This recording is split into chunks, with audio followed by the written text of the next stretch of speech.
ranking member. And thank all of you, the entire audience, for being here, but especially you being on the firing line here. I had the great fortune. I was an entrepreneur that had a very hard time raising money to build my first brew pub, a restaurant that brewed its own beer. And I got turned down by 33 banks. And I was just trying to get $50,000. But it was no one knew what it was back then. But the process, the bank that finally took the risk on me was Women's Bank, which I thought was ironic. But they understood the concept of doing something that someone hadn't done before. And they also understood the challenge of having to deal with the bureaucracy that we often find. I think we're in a global competition in terms of technology and innovation. I think whether you're talking about climate change, whether you're talking about quantum computing or artificial intelligence, we need all hands on deck. And we cannot leave a large portion of our population not part of the effort. And I think it's going to have to be a national effort. I think you're all working in different aspects of this that really are important and going to bear fruit. It's not a question of fairness and making sure people get good jobs. That's great. That's very important. But the nation needs everyone to be committed to this effort because we are in this incredible competition. So, Ms. Somerville, let me just ask, and roughly 25% of all our innovation firms are led by women. I think that's a generous estimate. How can the SBA better implement education programs among its resource partners to provide young women with the hands-on training to develop tech businesses and to support innovation?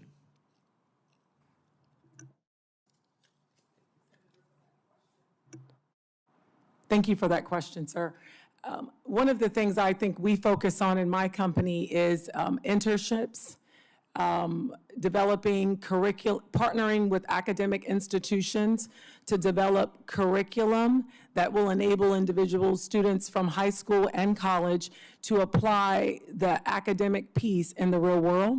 So looking at what those technical competencies are needed in the real world and infusing them in the academic curriculum, and then offering those internships, sponsorship, allyships, mentorships, if you will. We also integrate in terms of being keynote speakers to tell many students what it's like in the real world. We sponsor a lot of STEM events, which is also good in terms of IT, because one of the things we've been able to do is with the resources we receive from WBC and other partners, was to build out our IT infrastructure so we can employ people and educate people throughout the nation. We even have an employee in a teeny tiny home in the middle of Colorado somewhere, very rural area. And so it actually works, but exciting our youth about the opportunity and giving them opportunities to demonstrate that, and partnering with academic institutions, podcast, being very relevant and relatable with today. And STEM is definitely, as mentioned earlier, it's key in terms of our IT infrastructure. And believe it or not, that mentorship goes both ways, because we learn from the amazing, bright future leaders of women and young men in our community. So the future looks bright and when we get out there and have that outreach opportunity. But it starts with the academic institution, sir. And I love your emphasis on apprenticeships and partnering with those.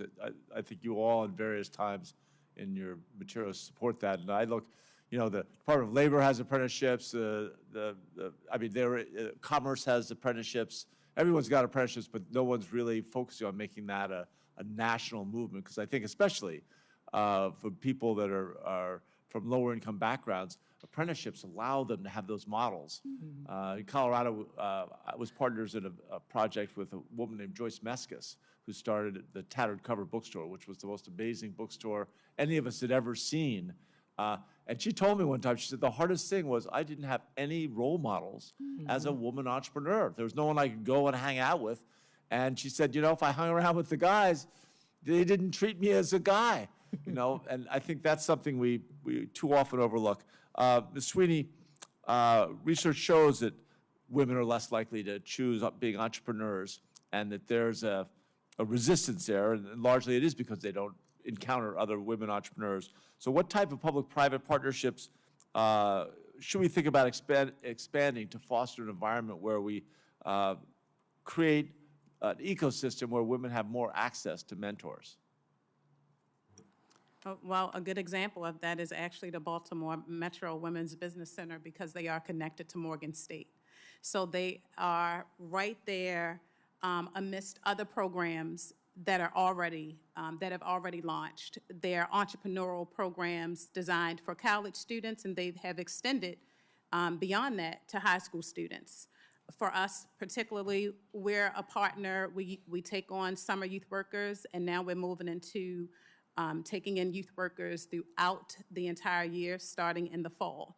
So it goes back to some of those partnerships that was mentioned earlier that we get into, not just the high schools and colleges, but we start working our way through middle schools and build. We can build from the WBC because of all the partners that they're leveraging, so that we can begin to have real-world experiences. And I'll say I'm a 10KSB alum as well. So that partnership already there has a built-in system to help us to continue to help the next generation of entrepreneurs. All right, well, I'm out of time, but not out of heart. And I love what you guys have all done. I think it's inspirational, and delighted to see ways that we can help expand and accelerate the progress you've all made. Yield back to the chair.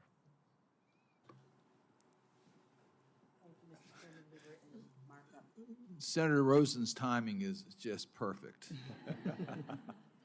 Senator Ernst has already mentioned, several of you have mentioned, one of the initiatives that we have taken to expand the tools of the SBA for childcare businesses, nonprofits.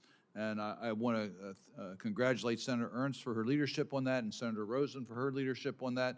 And we're now joined by Senator Rosen.